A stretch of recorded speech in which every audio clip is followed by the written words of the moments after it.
ओम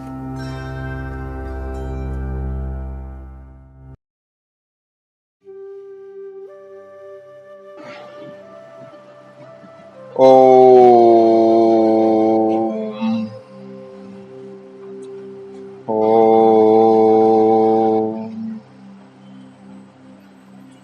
ओम।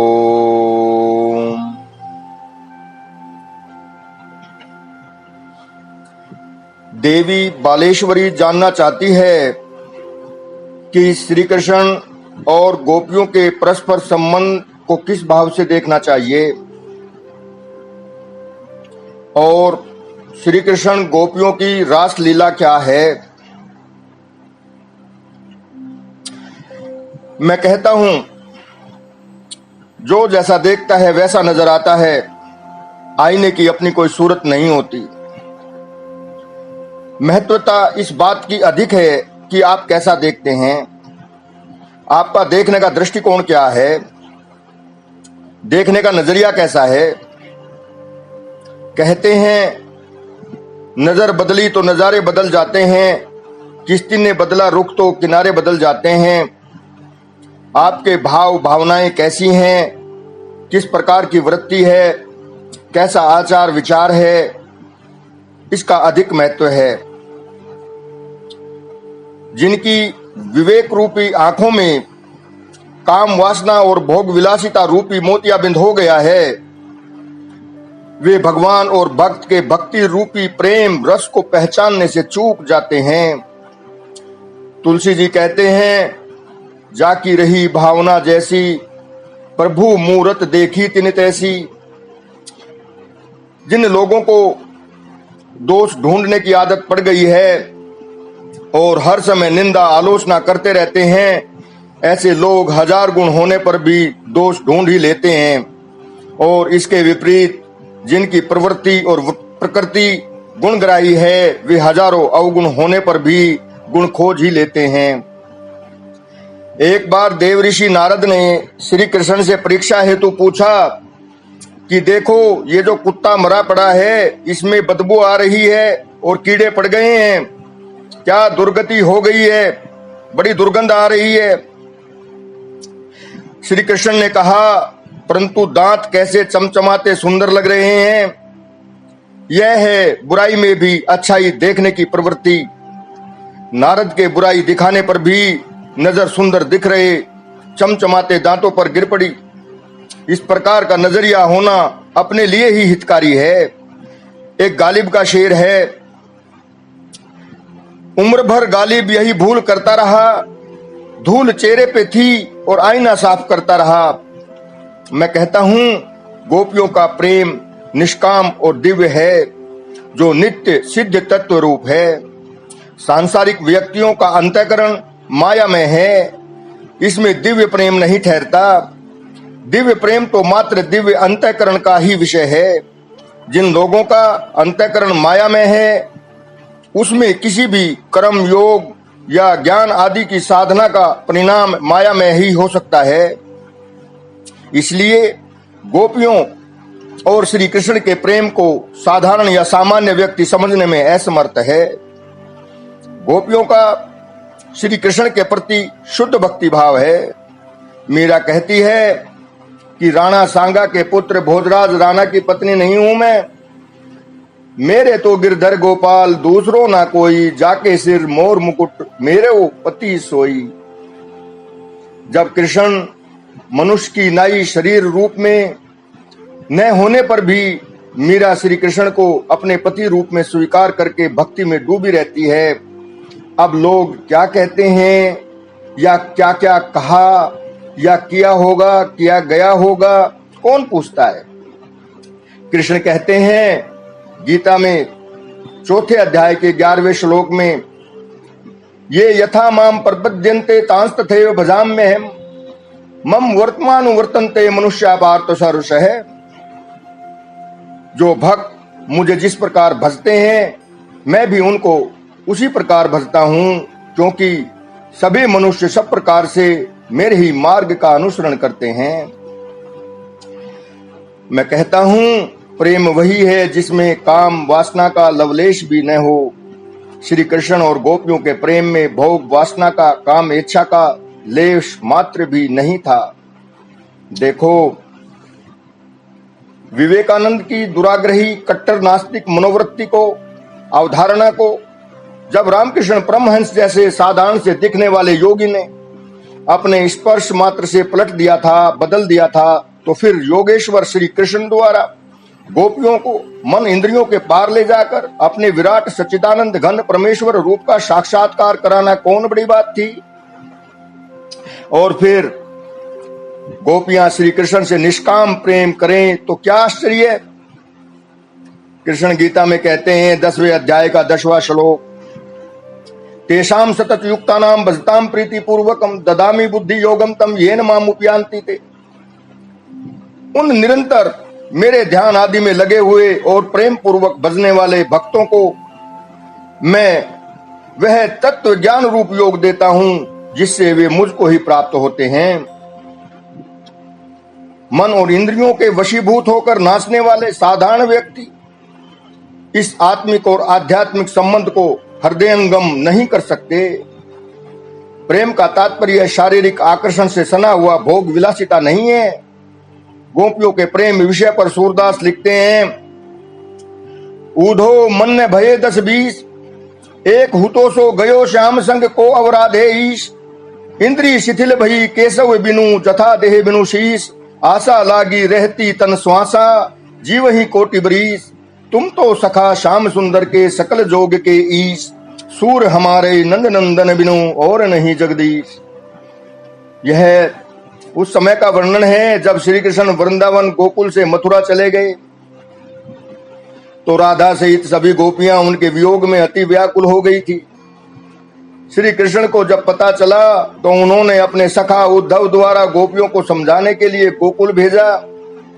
उद्धव को अपने ज्ञान विवेक पर बड़ा भरोसा था, परंतु ब्रज भूमि में गोपियों की वेदना व्यथा देखकर वह भी क्षुब्ध हो गए। उस हालात का, उस दशा का सांगोपांग वर्णन सूरदास ने किया है।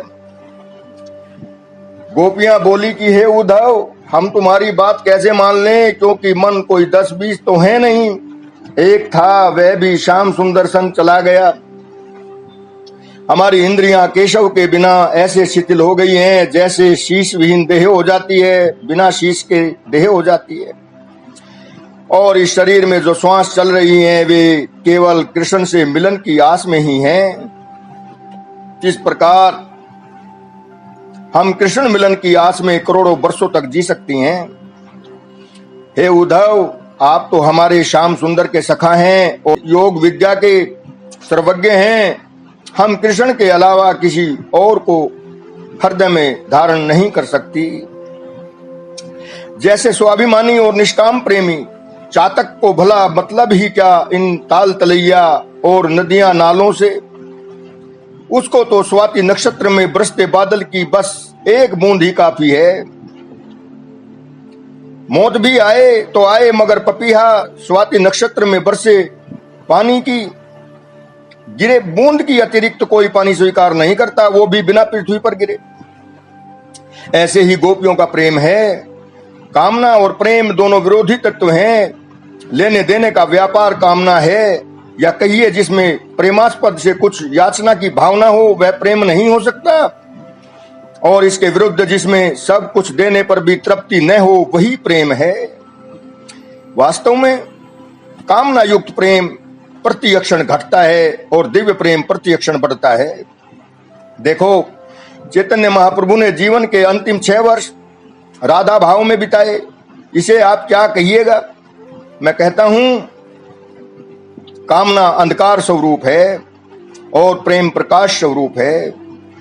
जब कोई आवश्यकता या आपत्ति होती है तो सभी संतों महात्माओं को तलाशते हैं, मंदिरों गुरुद्वारों आदि पूजा स्थलों में दौड़ धूप करते हैं, रिश्तेदारों यारों से मिलते हैं, और जैसे ही काम निकल गया तो किसी का कोई कुछ संबंध नहीं रहता, पारस्परिक शत्रुता और कर बैठते हैं। किंतु चातक पपीहा 12 महीने निरंतर परिताप लिए उपासना करता है। इस विषय में तुलसी जी लिखते हैं, पवी पावन दामनी गर्जी झरी झकोरी खरी खीज, रोज ने प्रियतम दोष लखी तुलसी राघी रीज। बध्यो पथिक प्रयोग पुण्य जल, उल्टी उठाई चोंच, तुलसी चातक प्रेम पट मृतहु लगी न खोच। अर्थात चातक का प्रेमास्पद मतलब बादल, यह परीक्षा लेने के लिए कि यह मुझसे कुछ स्वार्थ रखता है या नहीं, गरज गरज कर डांटता है, अपमानित करता है, चमकता है यानी चिढ़ाता है, ओले गिराता है, बिजली गिराता है। परंतु पपीहा इन सब दुर्व्यवहारों को नहीं देखता, इन व्यवहारों से क्रोध नहीं आता, बल्कि और अधिक प्रसन्नता होती है। इस बात से यही सीख मिलती है कि हर स्थिति परिस्थिति में, सुख दुख दुविधा परेशानी आपत्ति में धीरज नहीं खोना चाहिए। प्रसन्नता के साथ बिना क्रोध किए जीवन प्रभु प्रेम में लगाना चाहिए। इससे भी आगे पपीहा के त्याग बलिदान का वर्णन करते हुए तुलसी जी ने कहा है, एक पपीहा भूखा प्यासा हारा थका एक पेड़ पर जा बैठा, देखा वृक्ष के नीचे व्याध ने साध कर बाण मार दिया। वृक्ष गंगा तट पर होने के कारण बाण से बिंधा हुआ चातक गंगा जी में ही गिर गया। गिरते समय उसने सोचा, चलो यह भी अच्छा हुआ, पूरे जीवन प्रेम निभाया, अब मरते वक्त गंगा जल मुख में जाएगा तो मुक्ति हो जाएगी। ऐसा सोच ही रहा था कि पपीहे की अंतरात्मा ने उसे धिक्कारा, झिंझोड़ा कि यदि तू गंगा जल पीकर मुक्त हो जाएगा तो प्रेम की उज्जवलता धवलता कलंकित हो जाएगी। बस यह सोचकर उस चातक ने अपनी चोंच ऊपर उठा ली और उसी झटके में उसके प्राण पखेरु हो गए। कथा कहती है, चातक ने मरते मरते भी प्रेम को निष्कलंक ही रखा, दाग नहीं लगने दिया। भगवान की निष्ठुरता दयालुता दोनों ही दशाओं में प्रेम बंधन नहीं टूटना चाहिए। गौरांग महाप्रभु चैतन्य महाप्रभु कहते हैं, हे लंपट श्याम सुंदर, कृष्ण को कहते हैं। प्यार में सब चलता है, प्रेम में कोई गरिमा नहीं होती, प्रेम में कोई मर्यादा नहीं होती। खैर, चैतन्य महाप्रभु कहते हैं श्री कृष्ण को, हे लंपट श्याम सुंदर, तुम मेरी चुनौती सुन लो, तुम तीन ही व्यवहार कर सकते हो, या तो हमें अपना प्रेमी समझकर प्यार कर लो, या शत्रु मानकर मारो, या उदासीन होकर अनंत काल तक तड़पाते रहो। हम तीनों ही व्यवहारों में एक रस प्रसन्न रहेंगे। कहने का भाव है कि हर दशा में प्रेम बना रहना चाहिए। देखो, भगवान के प्रति दास्य भाव, सखा भाव, वात्सल्य भाव, इन तीनों से माधुर्य भक्ति भाव या कहिए कि माधुर्य रस सर्वश्रेष्ठ है। इस माधुर्य भाव में बाकी तीनों से क्रमशः भगवान के ऐश्वर्य की विस्मृति ज्यादा होती चली जाती है। माधुर्य रस में भगवान से घनिष्ठता, अभिन्नता, अपनापन बढ़ता चला जाता है। प्रेम रस दिव्य है, चिन्मय है, इसका आस्वादन करने वाला मात्र भगवान ही होता है। प्रेम में प्रेमी और प्रेमास्पद दोनों ही चिन्मय होते हैं, दिव्य होते हैं, ज्ञानमय होते हैं, तत्व रूप होते हैं। प्रेम में कभी प्रेमी प्रेमास्पद तो कभी प्रेमास्पद प्रेमी बन जाता है। इसका मतलब एक चिन्मय तत्व ही प्रेम का आस्वादन करने के लिए दो रूप हो जाता है। सांसारिक व्यक्ति प्रेम रस के सिद्धांत को या कहिए कि प्रेम तत्व को न समझने के कारण कामना, काम वासना को ही प्रेम समझते हैं और कहते हैं, जबकि यह अज्ञानता है। क्योंकि काम इच्छा तो सभी जीवों में, सभी योनियों के सभी प्राणियों में होती है, और भूत पिशाच प्रेत आदि योनियों में तो अत्यधिक होती है, मगर जीवन मुक्त महापुरुष ही प्रेम के सच्चे अधिकारी होते हैं। काम वासना में सिर्फ लेने ही लेने का भाव होता है, जबकि प्रेम में देने ही देने की भावना होती है। काम में व्यक्ति का सुख भोगने का, अपने मन इंद्रियों को तृप्त करने का भाव प्रबल होता है, तथा कामना सिर्फ शरीर के प्रति ही होती है, जबकि प्रेम में प्रेमास्पद को समर्पण भाव से सुख पहुंचाने का तथा सेवा परायण रहने का भाव रहता है। तथा स्थूल दृष्टि से शरीर में दिखते हुए भी चिन्मय तत्व से ही प्रेम होता है।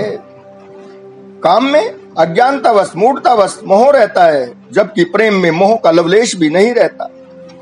काम में सांसारिक सुख क्लेश होते हैं, दुख क्लेश होते हैं, और प्रेम में मुक्ति का एहसास तथा मुक्ति से भी विलक्षण आनंद रहता है। काम में राग रहता है, परतंत्रता होती है, दूसरों से आशा अपेक्षा का भाव होता है। काम में कामी व्यक्ति भोगी जाने वाली चीजों का गुलाम हो जाता है। काम का परिणाम निरसता है। प्रेम में त्याग का भाव और स्वतंत्रता होती है। प्रेम में दूसरों के प्रति निष्काम सेवा भाव होता है और स्वयं भगवान ही प्रेमी के गुलाम बन जाते हैं। और प्रेम में निरसता नहीं बल्कि आनंद रस नित्य बढ़ता ही रहता है। काम दुख व खिन्नता से पैदा होता है और प्रेम प्रेमास्पद की प्रसन्नता से प्रकट होता है, जबकि प्रेम में सिर्फ प्रेमास्पद की ही प्रसन्नता का उद्देश्य रहता है। काम नीच योनि और नरकगामी होता है और प्रेम मार्ग परमात्मा की तरफ ले जाता है। काम दो होकर द्वैत का भाव कभी मिटता नहीं और प्रेम में एकत्व होता है, मतलब अभिन्नता कभी मिटती नहीं। एक बार श्री कृष्ण की पत्नियों ने पूछा कि क्या गोपियों का प्रेम हमसे भी ऊंचा है? तो इस पर श्री कृष्ण ने बीमार होकर दिखावा करके कहा कि ठीक होने के लिए मुझे आप सभी रानियों का चरणामृत चाहिए। जिस पर कृष्ण की रानियों ने कहा कि हमें नरक थोड़े ही जाना है, हम कहां किस नीच योनि में जाकर पड़ेंगी, ना ना, हम ऐसा कैसे कर सकती हैं। फिर श्री कृष्ण ने गोपियों से कहा कि मुझे ठीक होने के लिए गोपियों का चरणामृत चाहिए। तो गोपियों ने बिना स्वार्थ की अपेक्षा की, स्वर्ग नरक का विचार किए बिना, बिना लाभ हानि की चिंता किए, बिना संसार की लज्जा व भय के अपना चरणामृत खुशी खुशी प्रदान किया। यही है भक्ति योग, यही है प्रेम रस। कृष्ण और गोपियों के बीच चरम की एकता, अपनी परवाह नहीं, प्रेमास्पद के प्रति प्रेम, बस प्रेम ही प्रेम। कोई सौदागिरी नहीं, कोई व्यापार नहीं, कुछ लेने का स्वार्थ का भाव नहीं। निष्कपट प्रेम, निष्काम प्रेम। क्या शरणागति है प्रभु के प्रति, जो कहा कर दिया। श्री कृष्ण गीता में कहते हैं 18वें अध्याय के 62वें श्लोक में, तमेव शरणम गच्छ सर्वभावेन भारत तत्प्रसादात् पराम शांतिम स्थानम प्रापश्यसि शाश्वतम। हे भारत, तू सब प्रकार से उस परमेश्वर की ही शरण में जा। उस परमात्मा की कृपा से ही तू परम शांति को तथा सनातन परम धाम को प्राप्त होगा। ओम ओम ओम। अब बात करते हैं रासलीला की। वैसे तो रासलीला उत्तर प्रदेश में प्रचलित लोक नाट्य का एक प्रमुख अंग है। हमारे धर्म में संगीत और नृत्य का भी महत्वपूर्ण स्थान है। सदा से भगवान शिव को नृत्य कला के शिरोमणि होने पर नटराज कहा जाता है। प्राचीन कथाओं मान्यताओं के अनुसार शरद पूर्णिमा की एक सुहानी रात को श्री कृष्ण और गोपियों ने मिलकर नृत्य ज्ञान किया था, जो रास या कहिए कि रासलीला के नाम से प्रसिद्ध हुआ। रास का मतलब एक आनंदमय क्रीड़ा है। रासलीला एक दिव्य क्रीड़ा है, जहां श्री कृष्ण चिदानंद घन दिव्य शरीर हैं और गोपियां दिव्य जगत की श्री प्रभु की अंतरंग शक्तियां हैं। उनकी लीला भावपूर्ण भूमि की है। स्थूल शरीर और मन से उसका कोई संबंध नहीं है। जो कुछ भी ब्रह्मांड में हो रहा है वह सब का सब रास है। श्री प्रभु की लीला है, क्रीड़ा है, मधुर नृत्य है। जीवन का सच्चा आनंद आत्मा परमात्मा और प्रकृति पुरुष के अतिरिक्त है ही क्या। जहां भी देखिए सब तरफ रास ही तो हो रहा है। चाहे आसमान में घुमड़ घुमड़ कर रीझते हुए बादल वसुंधरा की प्यास बुझाने को आतुर हों, चाहे रत्नाकर से मिलन को भागती दौड़ती इठलाती बलखाती नदियां हों, सुबह शाम पक्षियों का आपस में चहचहाना किलोल करना हो, कोयल का कुहुकना हो, मयूर आदि का नृत्य हो, पौधों का पुष्पित पल्लवित होना हो, पुष्पों पर भंवरों का गुंजार और मंडराना हो, पतंगों का प्रकाश की ओर दौड़ना हो, हथेलियों का आपस में बजना हो, और फिर चाहे स्त्री पुरुष का पारस्परिक कोई भी विनियोग हो। कृष्ण और गोपियों के नृत्य लीला को समझने के लिए स्थूल नेत्रों से या कहिए कि चरम नेत्रों से बात न बनेगी। विवेक को जगाना होगा। कृष्ण गोपियों का नृत्य काम वासना से सना हुआ नहीं, बल्कि आत्मानंद से आक्रांत या कहिए कि शराबोर था। यह सब शरीर की ऊपर की स्थिति या अवस्था कहिए, शरीर से अलग अवस्था, देह ध्यास छूटने की अवस्था थी। गलत अर्थ निकालकर उपहास करके कोई भी पाप का भागी न बने। ओम ओम ओम आनंद, ओम ओम ओम माधुर्य। इसी के साथ मैं अपनी वाणी को विराम देता हूं। आपने सुना, मैं अनुग्रहित हुआ। आपके हृदय में विराजमान परमेश्वर को नमस्कार।